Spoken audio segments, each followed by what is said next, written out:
on Cozart Street. That's where they found Turner lying on the ground and suffering from an apparent gunshot wound. He was taken to Orlando Medical Regional Center, where he later died from his injuries.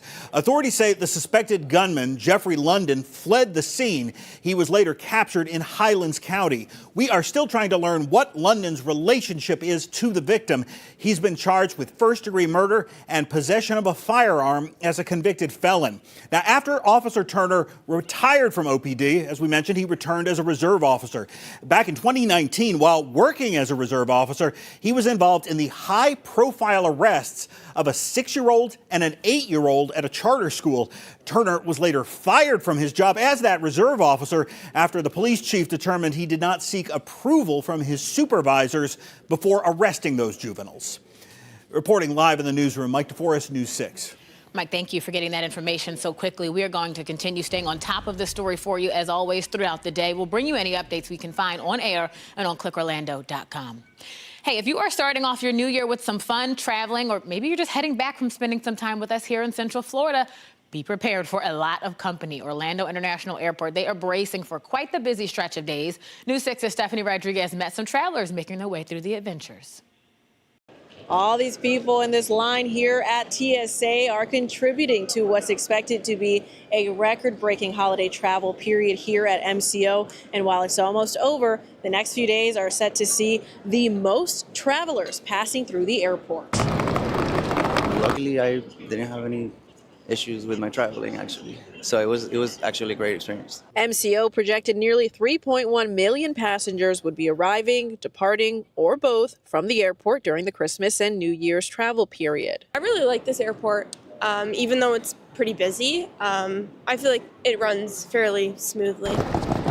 The Disney park lines were insane, but the airport travel process has been super smooth. Maddie Brown booked her flight for Friday, along with an estimated 191,324 others who are expected to pass through MCO. And we actually made reservations as well, and that's been super smooth, helping get through the security process. If you're flying Saturday, brace yourself. That's set to be the busiest day with 196,212 total passengers.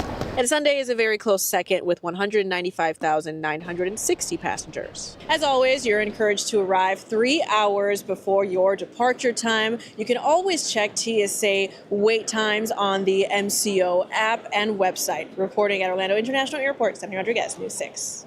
Everybody's got these great positive travel stories. I want to know why that never happens to me. So listen, I got you covered. If you ever hit some snags along your way to or from an adventure, maybe a delay or worse, a canceled flight, make sure you know what you can legally expect from the airlines. We have a flyer bill of rights on clickorlando.com already up for you right now.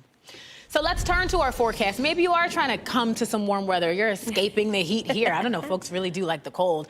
Let's talk about it with Chief Meteorologist Candace Campos. What's happening in Central Florida? Yeah, a really nice stretch of weather. For the last couple of days, though, we have been on the chilly side. I'll give you that. We've been waking up into those 30s and 40s. But for today, that gradual warming trend is really going to start kicking in and will continue into the weekend. Right now, Daytona Beach is certainly a popular spot out there. 63 degrees right now. Right now, we're watching some mostly cloudy skies at this point. The breeze still coming in out of the southwest, and that's going to continue to bring in that warmth and humidity. Looking at the beach forecast, whether it's today or tomorrow, temperatures will be in those low 70s, still a moderate to high risk of rip currents out there. The seas will be about 1 to 2 free. Great boating conditions, though, if you're planning on going a little further out into the water. Now, temperatures out the door right now. It is a nice start to the day, a nice start to the afternoon, I should say. 63 degrees right now in New Smyrna. Right now, we're at 69 in the Villages, 67 in Kissimmee, and 66 degrees in Melbourne. At this point in time, the latest drought monitor now has all of Central Florida highlighted in some layer of drought concern. The bright yellow here is abnormally dry. The tan color is now under a moderate drought, which is most of Flagler County, parts of Marion County. But unfortunately, we are starting to see a lot more of those brighter oranges indicating severe droughts. We are looking at a bump in rain chances, though, as we head into the weekend. We'll be breaking down the timing so you can plan around it coming up in just a couple minutes. Thank you so much, Chief. New at noon, police in Orlando, they have arrested a man accused of making a fake bomb report. This is at the Orlando International Airport. So it happened yesterday around 2 in the morning. Orlando police say an officer overheard a man named Marcos Vidal making some suspicious comments. Now, when the officer asked to clarify, Vidal said clearly, quote, pipe bomb vending machine. Well, police say when they questioned him, he said it wasn't necessarily a bomb, but had drawings for his daughters inside his backpack. Vidal now faces charges of false reporting of bombing, also disorderly conduct. He is held on no bond. Let's go to Brevard County now, where police say 3 people are in the hospital. This is after a house fire in Cocoa Beach. That fire was on Volusia Lane, and you can see all of that smoke billowing from the home there. Cocoa Beach police have not said the condition of the people or how the fire may have started. Meantime, police in Longwood say a man is in the hospital after a fire in the woods last night. I want to show you some of this area. It happened around 7:30 on West Warren Avenue. That's just north of State Road 434. Longwood police said the man initially had the fire contained. He was trying to stay warm, but it quickly grew out of control. His clothes caught fire, but a person was able to put those flames out. Police say then firefighters jumped into action. They got the fire out of the woods before, fortunately, it hit any homes. Officers also say the man who was burning is expected to be okay. We are learning here at 12:07 more about the devastating New Year's Eve fire at a bar in the Swiss mountain town. It killed about 40 people. It hurt another 120. CBS News' Kamal Afzali has the details from London.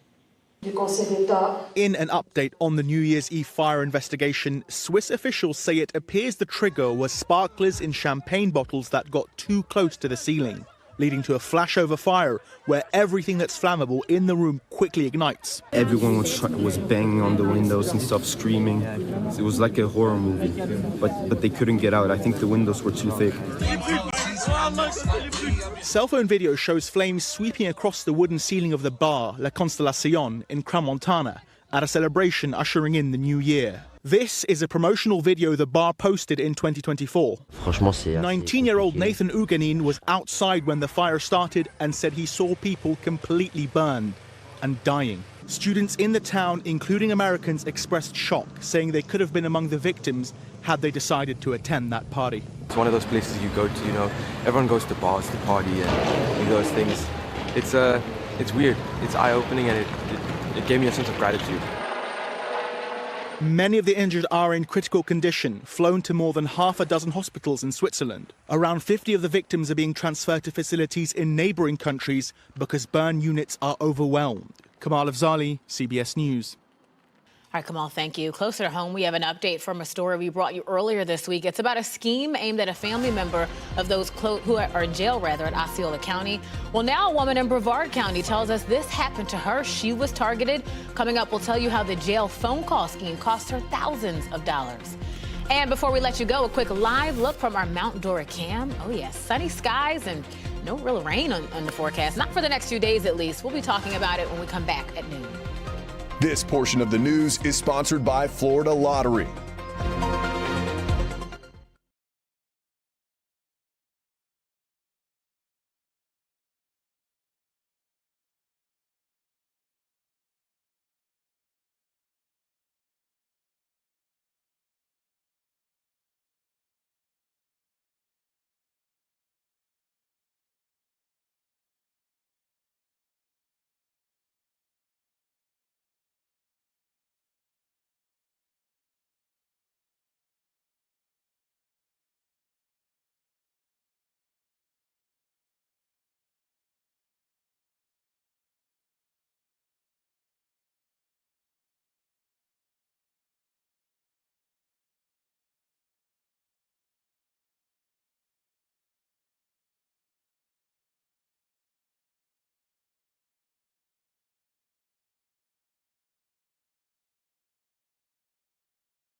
out thousands of dollars. I'm News 6's Stephanie Rodriguez. Earlier this week, we told you about a new scheme targeting the family members of people in jail in Osceola County.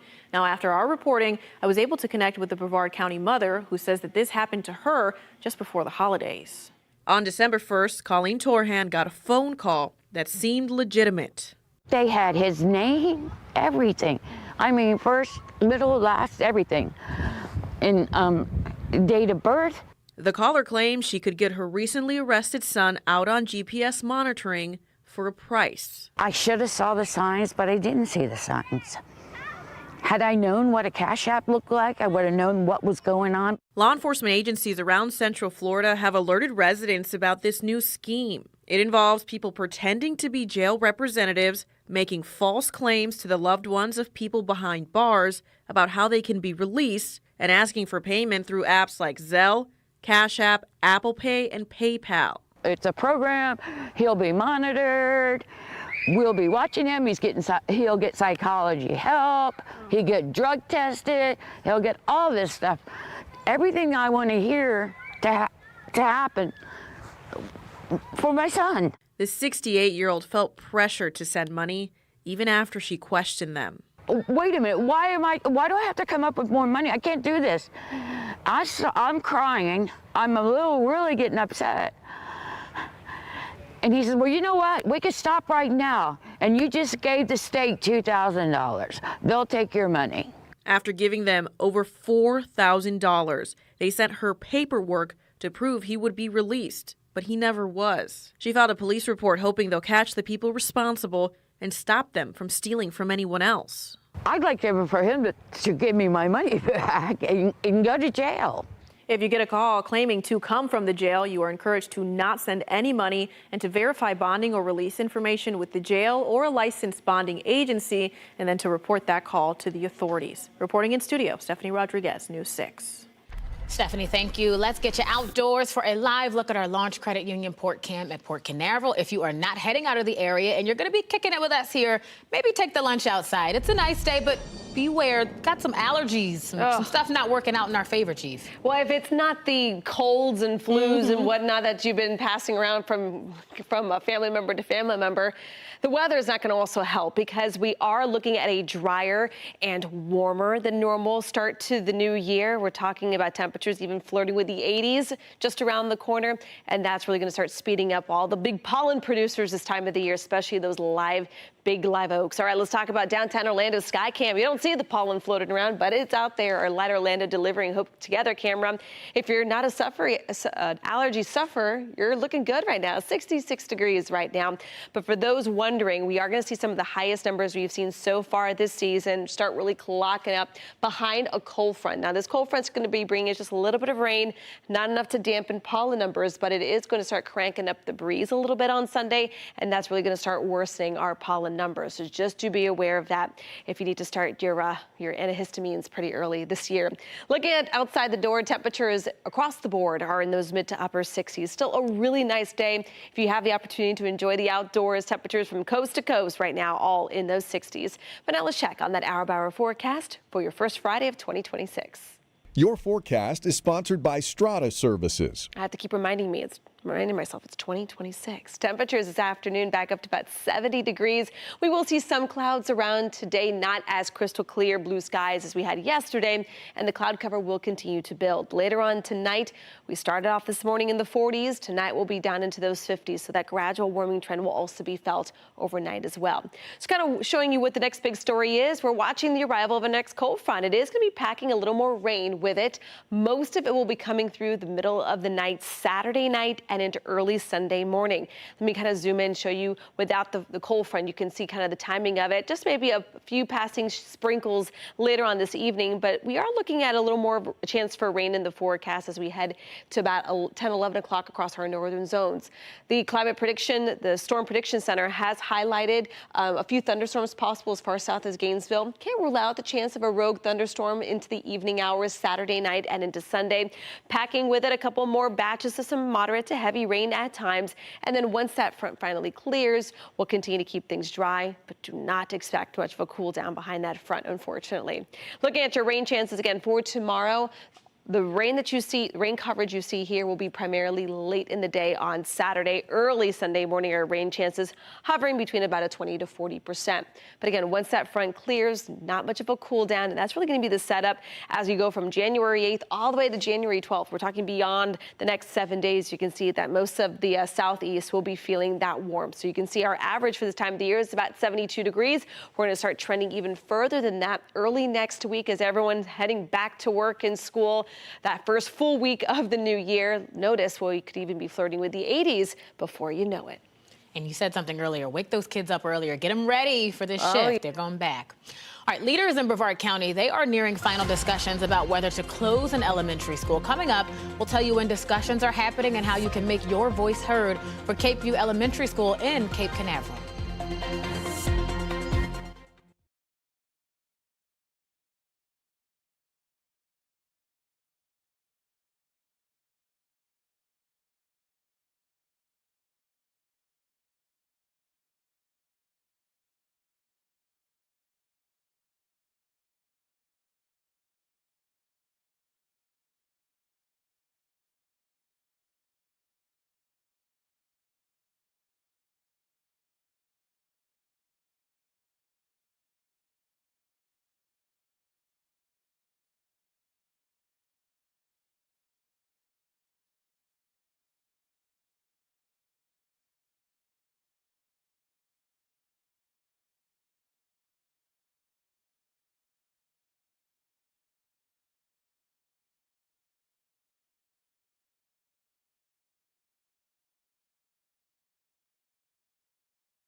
Welcome back. We need to remind you about the possible closure of a local elementary school. This is in Cape Canaveral. You have a couple of chances to speak about it soon.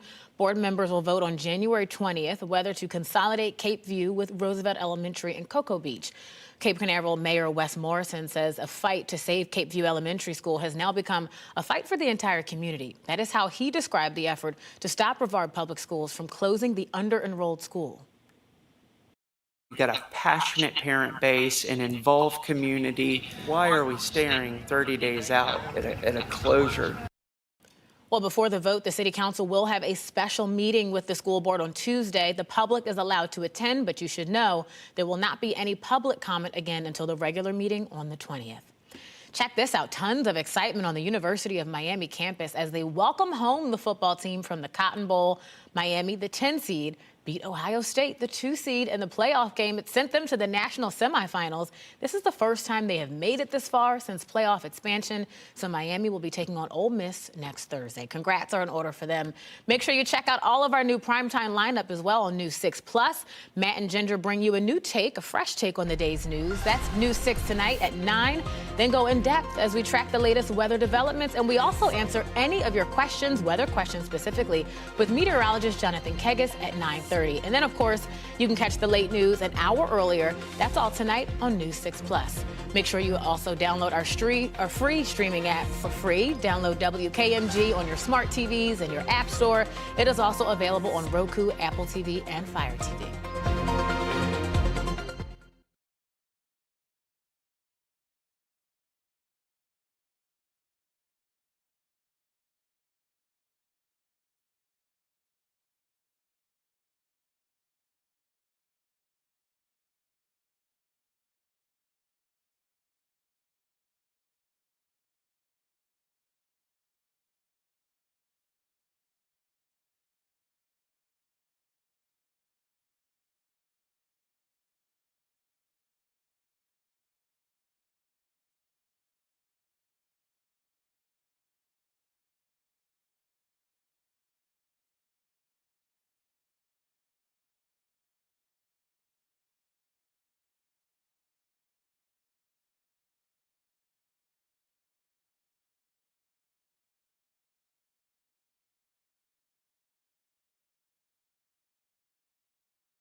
Well, Stranger Things is wrapping up its 5th and final season. Did you know there is someone from Central Florida on the show? Well, Clayton Royal Johnson is from Orlando. He plays Andy in season 4 and 5.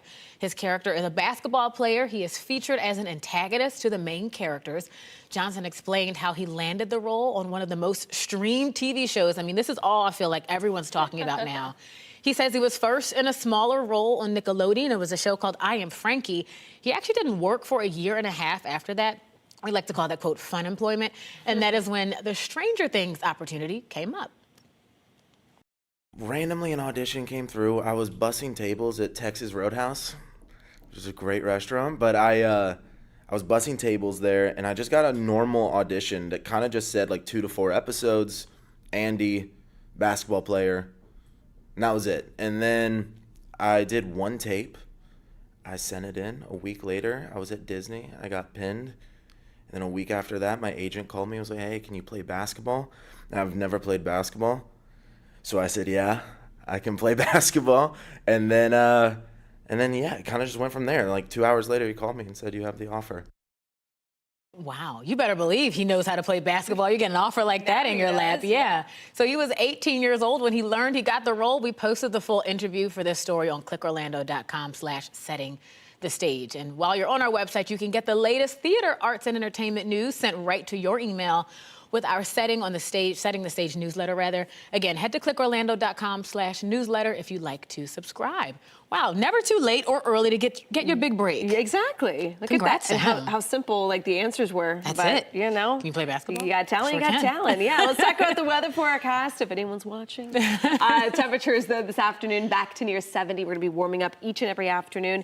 Notice that 30% chance of rain. Most of it will be coming in late in the day Saturday night, early Sunday morning. So just do be aware that that will be out there. Also, too, Candace and I do it all. Forecast, anchor, act, you name it, baby. We do it all. Have a great day.